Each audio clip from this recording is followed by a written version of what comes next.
Ya, namanya logical, kemudian ya type-nya kurang lebih sama, varchar, sudah tahu alasannya ya. Karena memiliki panjang yang berbeda, seperti FT kan Fakultas Teknik dan Ilmu Komputer. Nah, kemudian FEB dan sebagainya juga punya penamaan yang berbeda panjang datanya. Size-nya kita buat misalkan 50 ya, 50 karakter. Dan apakah nama fakultas harus diisi dalam sistem basis data? Ya harus, artinya kita checklist yang mandatory. Nah, seperti ini ya. Apply. Kemudian fakultas biasanya punya yang mengepalai, atau di sini kita sebut dekan ya. Nama dekan, logical, source type-nya varchar juga. Size-nya di sini misalkan 30 karakter. Apakah nama dekan harus? Ya harus. Artinya di sini kita checklist mandatory. Ya, kalau sudah apply dan saya rasa cukup ya, 3 saja contoh atributnya. Saya klik tombol OK.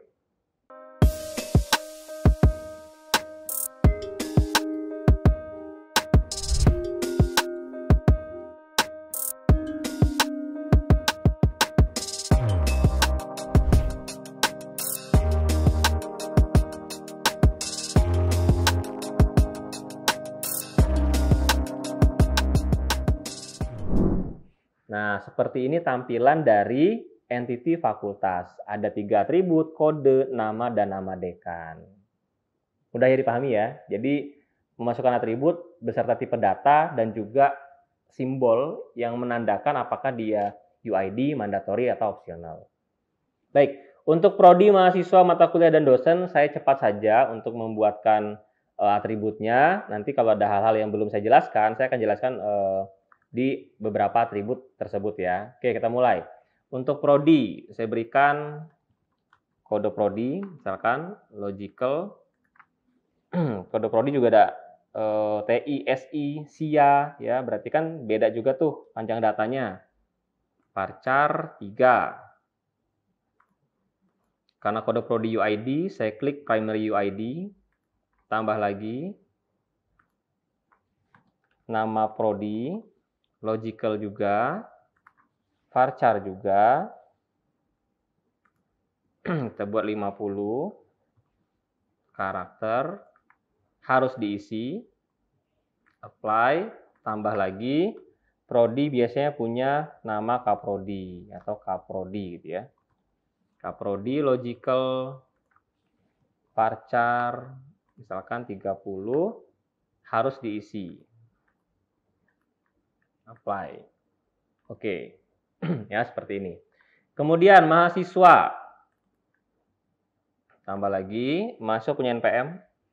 Nah, NPM di sini logiknya misalkan ya, di Teknokrat semua NPM mahasiswa itu sama digitnya, 8 semua. Walaupun sebenarnya dalam prakteknya ada yang lebih ya, biasanya konversi itu ada P di ujungnya. Nah, jika dia semua 8, kita gunakan char, jangan varchar. Char di sini memastikan bahwa panjangnya pasti 8. Di sini kita tandai size-nya 8. Tidak kurang, tidak lebih. Ya, jika panjang data tetap kita gunakan char. 8 karakter. NPM itu adalah primary UID punya mahasiswa, kita apply. Tambah lagi nama mahasiswa. Logical. Kemudian di sini varchar 30 karakter misalkan, harus diisi, apply. Kemudian gender, logical, varchar, misalkan 20. Atau kita buat L dan P saja ya, laki-laki perempuan, 1 karakter saja, char, harus diisi, dan tambahannya misalkan hobi. Nah, hobi di sini kita gunakan varchar saja karena tidak tahu hobinya berapa panjangnya, kita buat 50. Tapi di sini saya tidak akan checklist mandatory ataupun primary UID. Kenapa? Karena mungkin ada mahasiswa yang tidak punya hobi. Jadi boleh diisi, boleh tidak. Artinya jika dia bersifat opsional, boleh diisi, boleh tidak, Anda tidak perlu men-checklist primary ataupun mandatorinya. Ya, biarkan seperti ini, apply. Kita klik tombol OK. Nah, bedanya di sini. Di bagian hobi, sebelum atribut hobi ada simbol lingkaran. Nah, itu menandakan hobi itu nantinya boleh diisi, boleh tidak, ya, atau opsional. Oke, selanjutnya mata kuliah, saya isi cepat saja di sini. Kode mata kuliah, logical, varchar.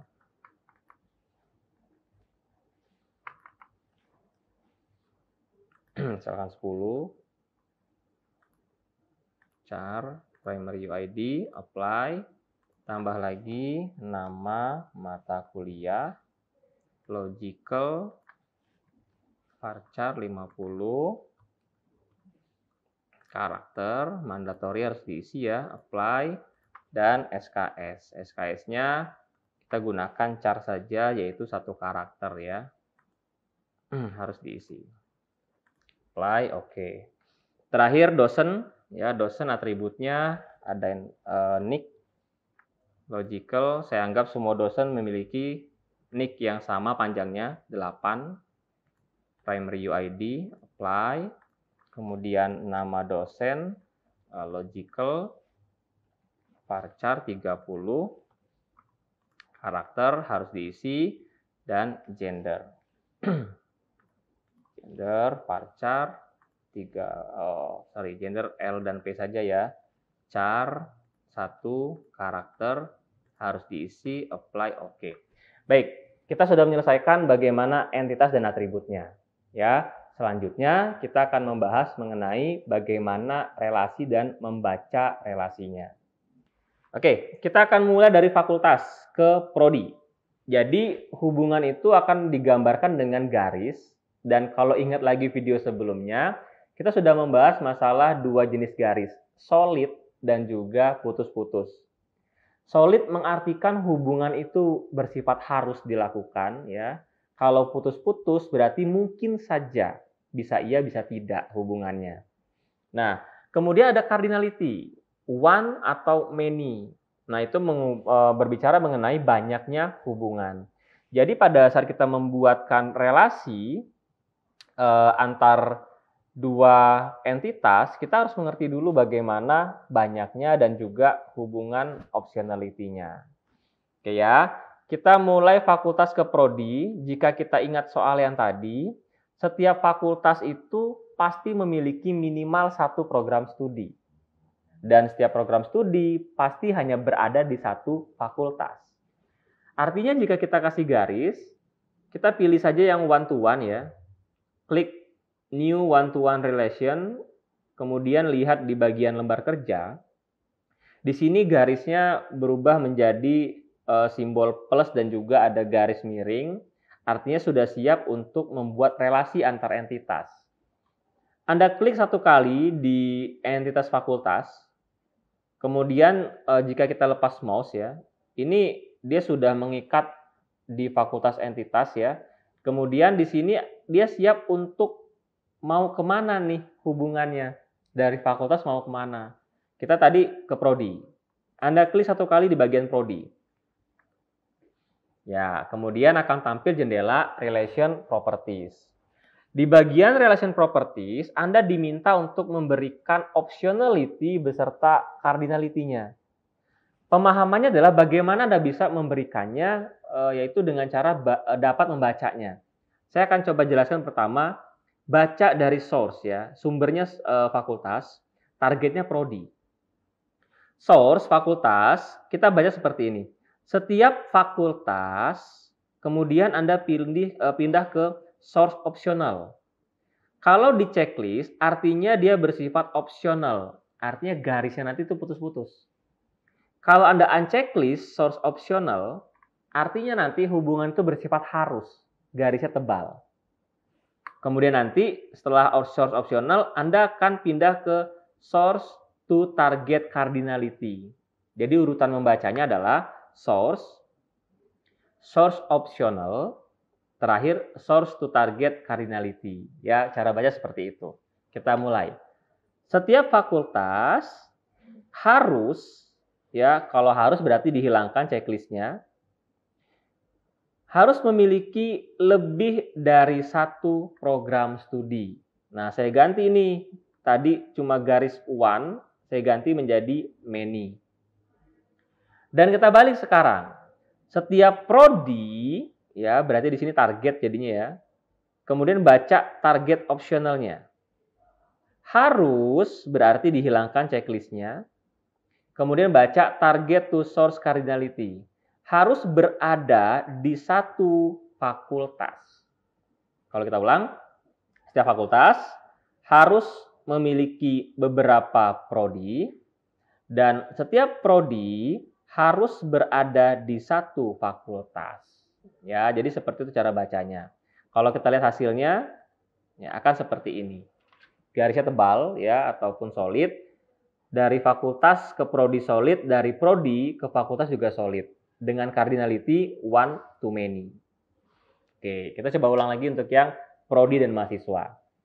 Klik satu kali one-to-one relation, kemudian Anda arahkan ke prodi, klik di bagian prodi, arahkan ke mahasiswa. Klik mahasiswa. Tampil lagi nih ya relation properties-nya. Baik, seperti teori tadi cara bacanya, setiap prodi ya di sini harus, nah kalau harus berarti hilangkan opsionalnya, memiliki beberapa mahasiswa. Artinya di sini kita ganti menjadi many. Dan setiap mahasiswa itu harus berada di satu program studi. Ya, sudah benar ya seperti ini. Kita klik lagi tombol OK. Oke, jadi lagi. Berikutnya, hubungan mahasiswa dengan mata kuliah. Klik lagi one-to-one relation-nya. Klik mahasiswa, kemudian Anda klik mata kuliah. Oke, kita ulang lagi membacanya.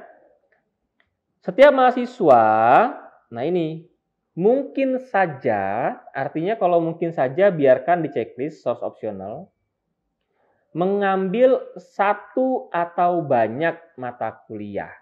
Tadi sudah kita sebutkan dia di bagian proses bisnis, karena ada kemungkinan mahasiswa mengambil atau tidak mata kuliah.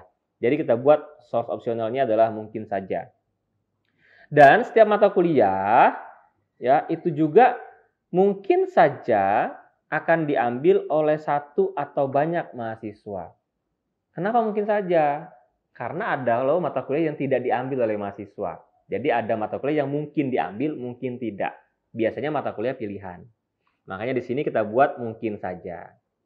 Oke, kita klik tombol OK. Ya, jadinya seperti ini. Ya, garisnya putus-putus semua. Karena dari dua arah semuanya mungkin saja tuh bagian optionality-nya. Terakhir adalah mata kuliah dengan dosen. Klik lagi one-to-one relation, klik mata kuliah, klik dosen. Kita baca lagi.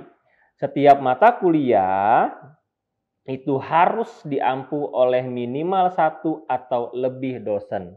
Karena tadi kita sudah baca tim teaching. Dan setiap dosen itu harus mengampu minimal satu atau banyak mata kuliah. Jadi nggak mungkin dosen itu nggak ngajar ya. Artinya ada keharusan dosen mengajar minimal satu tapi bisa lebih mata kuliah. Oke, kita klik tombol OK.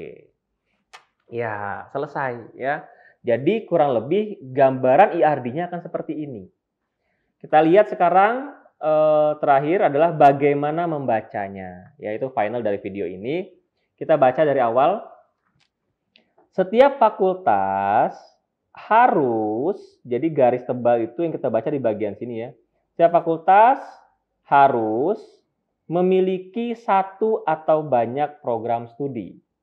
Jika dibalik, setiap program studi harus berada di satu fakultas.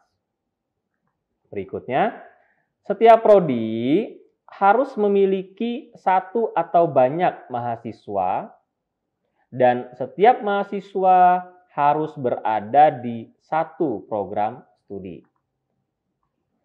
Setiap mahasiswa mungkin saja mengambil satu atau banyak mata kuliah dan setiap mata kuliah mungkin saja diambil oleh satu atau banyak mahasiswa.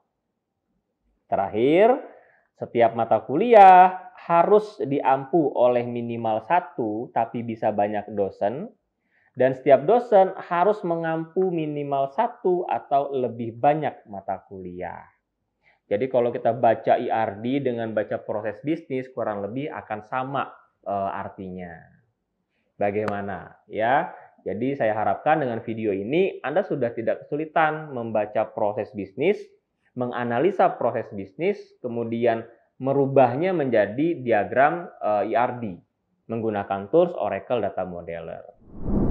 Baik, saya simpulkan artinya dengan menonton video ini seharusnya Anda sudah paham ya bagaimana penggunaan Oracle Data Modeler sehingga menjadikan IRD dalam bentuk diagram Barker. Dalam diagram Barker terdapat entitas, atribut, dan juga relation. Dan dalam relation Anda sudah mengenal apa itu cardinality dan juga optionality. Saya akhiri video ini, semoga bermanfaat. Saya tutup. Assalamualaikum warahmatullahi wabarakatuh. Terima kasih sudah menyaksikan video pembelajaran ini. Jangan lupa like, komen, dan subscribe, serta nyalakan tanda loncengnya agar kalian tidak ketinggalan informasi update lainnya.